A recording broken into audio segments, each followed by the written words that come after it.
আমার লাল টুকটুকে বড়টার জন্য কত আয়োজন। হ্যালো এভরিওয়ান, আসসালামু আলাইকুম। সবাই কেমন আছেন? আলহামদুলিল্লাহ, আমিও ভালো আছি। তো সবাই যখন বাড়িতে এসে সবাই যখন একসাথে হয় তখন অনেক অনেক মজা হয়। দেখুন, সবার কিন্তু হাতে কাজ থাকে, সবাই কাজ করে। এখানে এসে কিন্তু কেউ বসে থাকে না। গেছিলাম পুকুরে, পুকুর থেকে কিন্তু আবার চলে যাচ্ছে বাড়ির মধ্যে।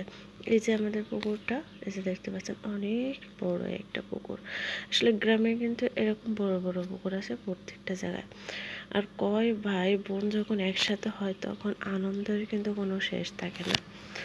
তো আমি চলে আসলাম বাড়ির মধ্যে এসে দেখি সবাই রান্নার কাজে ব্যস্ত। এই যে দেখেন, খোলা আকাশের নিচেই সবাই কিন্তু রান্না করতেছে। আসলে এটা তো গ্রামের পরিবেশ, এটা তো শহরের পরিবেশ না। তো এই যে পাতিলের চাল আছে আর রান্না প্রায় শেষ হওয়ার মধ্যে এর আগে রান্না হয়ে গেছে। এদিকে দেখি পাখিটা, শালিক পাখিটা বসে রয়েছে খাঁচায়, ওকেও একটু নিলাম। আর রান্নার শেষে যে বেগুন ওঠানো হচ্ছে, বেগুনিটা উঠাচ্ছে আমার এক আফা। তো আমিও এসে একটু কাজ শুরু করলাম।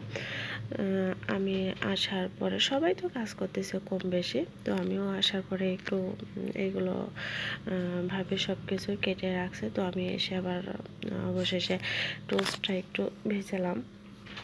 তার মধ্যে দেখে আমাদের এলাকায় বলে মালা, আর অনেক আগের লবণের পাথর। এই যে দেখেন, এটা কিন্তু এখন দেখা যায় না। তো এই জিনিসটা আমার কাছে খুবই ভালো লাগছে দেখে, আমার অনেক পছন্দ হয়েছে আর কি। তো ভাবি আর আমি দুইজনে মিলে টোস্টগুলো ভেজাই নিয়েছি। এই যে টোস্টগুলো দেওয়া হচ্ছে।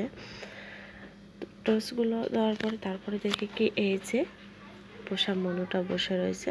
তারপরে আমাদের ইফতারের আগে যে কাজগুলো থাকে, ইফতারের আগে সবাই ব্যস্ত থাকে কম বেশি। তো আমরা দেখেন এইখানে 30 জন মানুষের আইটেম ছিল। তো সব কয়টা প্লেট নিয়ে আমরা গোছাচ্ছিলাম, সবাই মিলে পরিবেশন করতেছিলাম। যে দেওয়ার পরে আসলে সবাই হাতে হাতে কাজটা করলে কিন্তু অনেক ভালো লাগে।